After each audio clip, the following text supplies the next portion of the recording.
So I have just purchased my very first rifle ever.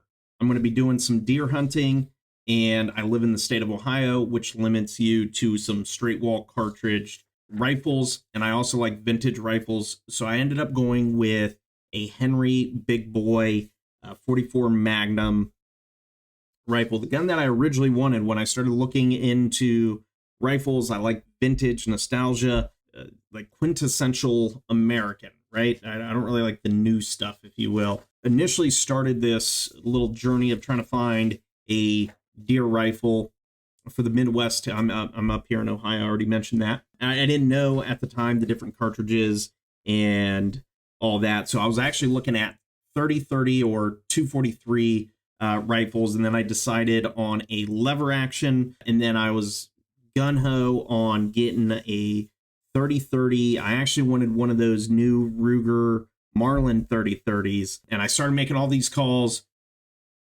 to distributors and all this because none of the stores had them, because Ruger just picked up the Marlin brand. Who was it that had it?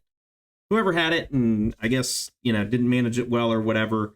But the Ruger Marlins, they seem really cool. But once I found out that it was not a straight wall cartridge, I just assumed all lever actions were. So that was like my fault, wasting all that time on a rifle I can't even use in the state of Ohio. And here's the funny part. So I do all that, and then I finally decide I'm going to go ahead and get a 44 Magnum Henry rifle. And I ended up securing some private hunting land over in Kentucky. Actually, I didn't secure it. I could have gotten the Marlin, I guess is what I'm saying. So before I dive into my Henry rifle, I just want to point out real quickly, I've only been a gun owner for about a year and a half, something like that. And I have two different shotguns. I've got my 9mm handgun. I am getting into guns because I'm getting into hunting. So that's new to me. I've never hunted in the past. It's not something that is done in my family. So this is something I was like, hey, I want to do this. And YouTube has been a great help. So I'm just kind of documenting my own experience into all that. So learning about cartridges and all that is super important. If you're going to be new, getting into hunting, that's the first thing you should really do, is figure out what does your state allow for whatever type of game it is that you're looking to hunt. So let's talk about the 44 Magnum and some of the specifications on the gun. I actually printed it out. I wanted to make sure I got the information right. Now, one thing I do want to point out is I did buy mine used. I actually think I got a great deal on it. So if you were to go out to the store today and buy a Henry Big Boy brass rifle 44 Magnum, the MSRP on that is $1,158. It holds 10 rounds. It's chambered for 44 Magnum and 44 Special. Barrel length, 20 inches. Barrel type, it's an octagonal blue steel. Rate of twist, 1-20. Overall length, 38.5 inches. It weighs 8.68 pounds. Receiver finish, polished, hardened brass. Polished, hardened brass. The rear sight is a fully adjustable semi-buckhorn with a diamond insert. The front sight is a brass bead, which I will say I like the semi-buckhorn with the brass bead. I feel like it just, my eye focuses very well on those iron sights. I will also mention now scopeability, actually. So it's drilled and tapped. It's another reason why I went with a Henry Big Boy, because I am going to be adding a scope to mine, and I'm going to make that its own video as well. Scope mount type, can barely read that. BBRSM. Stock material.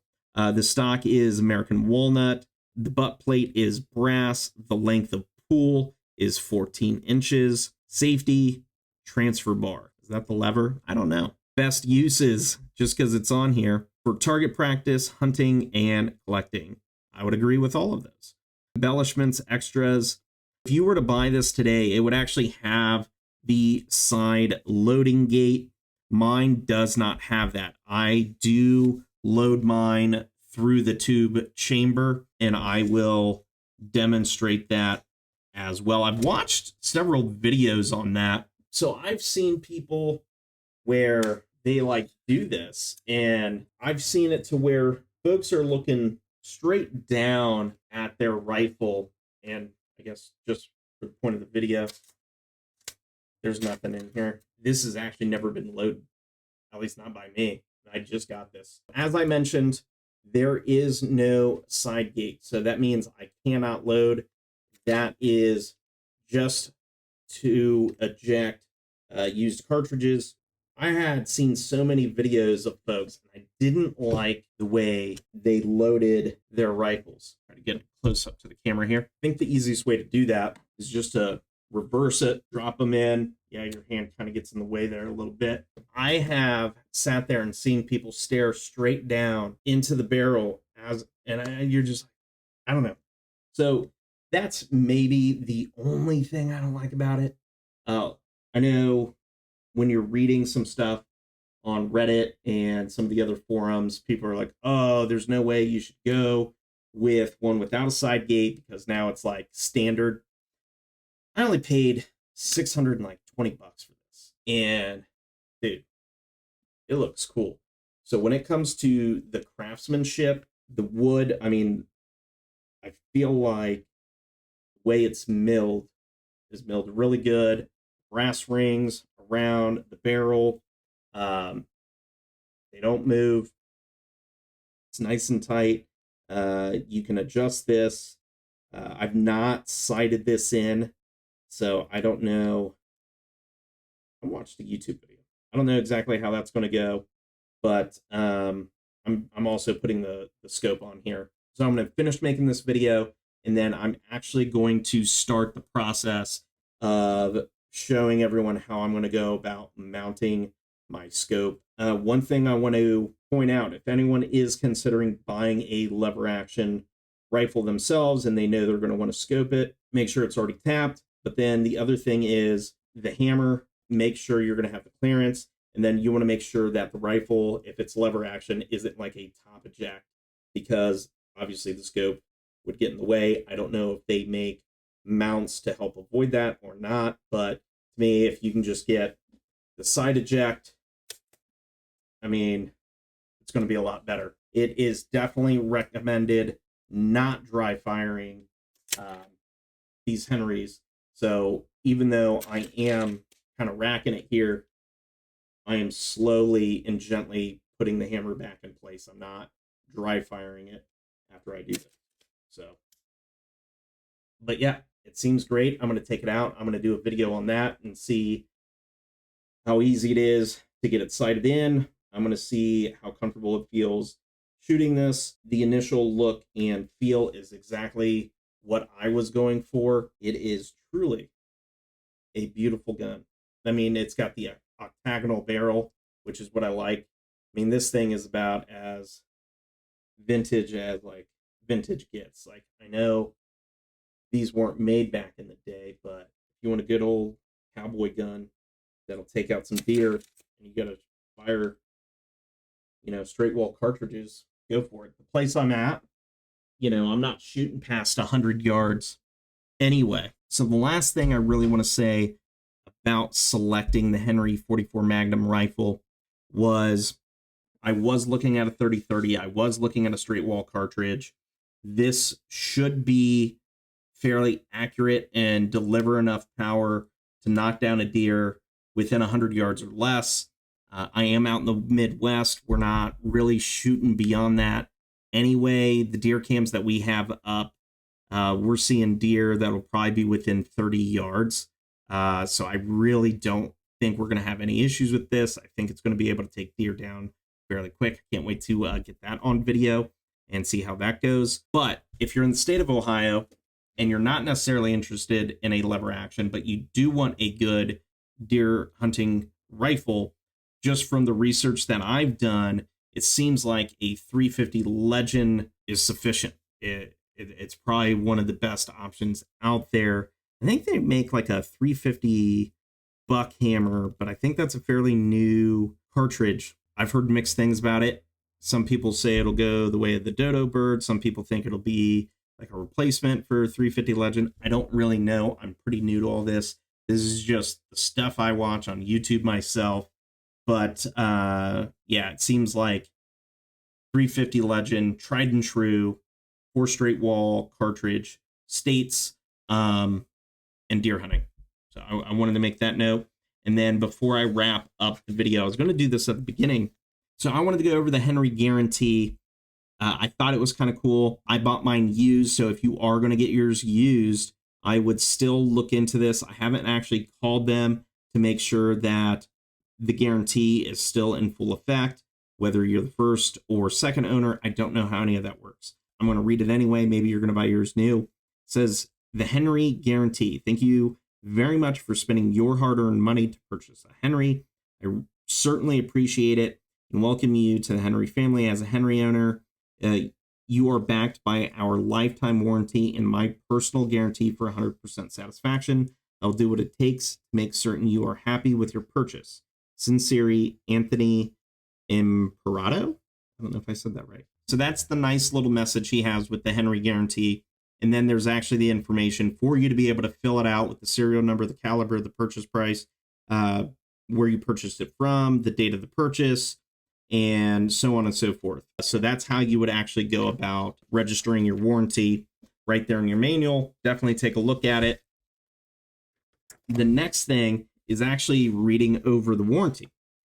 This is kind of a cool warranty. It's a little bit long, but I'm going to read through it. It says, it is our promise to you that as long as you own a Henry firearm, it will be free from defects in material and workmanship from the manufacturer. If you have a problem with your Henry firearm, we will fix it at no charge to you. Henry repeating arms shall repair, send replacement parts, or replace the firearm with a valid warranty claim. If a complete replacement is necessary, the original firearm will not be returned. Henry RAC will provide repairs or replacement at no charge, but will not offer cash, credit, or refund. That's pretty cool that they have a warranty and they're basically saying it wouldn't cost you anything. I'm sure you got to pay for shipping or something still, right? But no, I just wanted to share that because it was in there, and I know a lot of people skip over the manuals. I don't know. What do you guys think? Do you think I made a mistake buying a lever action for my first deer hunting rifle, considering I've never been deer hunting? I'm not really a rifle user at this time. I'm still new to guns. Do you think this was a wise selection? Do you think I'm going to have any issues? Is it really going to make my hunting all that much harder? After all, I'm not really going to be using the iron sights. I think once I do get experienced, I want to lose the scope and go back to the iron sights and see if I can knock down some deer that way. Because again, I like vintage nostalgia, and that would be cool. Videos I'm getting ready to make. Like I said, I'm really wrapping this one up because I want to make it its own video, and I'm going to go immediately into the stuff that I bought to be able to mount the scope that I purchased onto my Henry rifle. So you'll probably see this video go up in the next one. If you want to follow this series of me getting into hunting and learning all this stuff, do me a favor, subscribe, like, comment, tell me what you don't like about the videos, what you do like about them. I'm gonna go from there. I still need to make a video about, figure out the direction of the camera. There we go. So there's my crossbow. That's what I'm using. I want to get a compact bow. But again, first season, I figure crossbow. I actually got that from my neighbor for like $200. It's a Barnett Jackal, I think. Had it restrung. Maintenance on that seems pretty easy, and haven't been able to take down a deer. I think I've gone out 3 or 4 times, gotten close. They just haven't either gotten in range or the angle was a little bit weird. But yeah, we're getting there. Hoping a video of me actually being able to take something down follows. So, anywho, gonna make that video. I'm getting ready to make that one. Obviously, my goal is to try to record and document me taking down my first deer. So that would be a video that's going to be coming up, hopefully, maybe this weekend. Trying to think what else. Oh, there's some other ones. I can't think of anything. I've kind of got my squirrel hunting stuff down. So I do plan on making a video on what it is that I take out when I go squirrel hunting. I've been focused on deer hunting. That's taken up a lot of time. So I haven't made a lot of effort to go and squirrel hunt, but I need to. But I still want to show and share my setup because I think that'd be cool and helpful for other people. I'm just rambling. So we're done.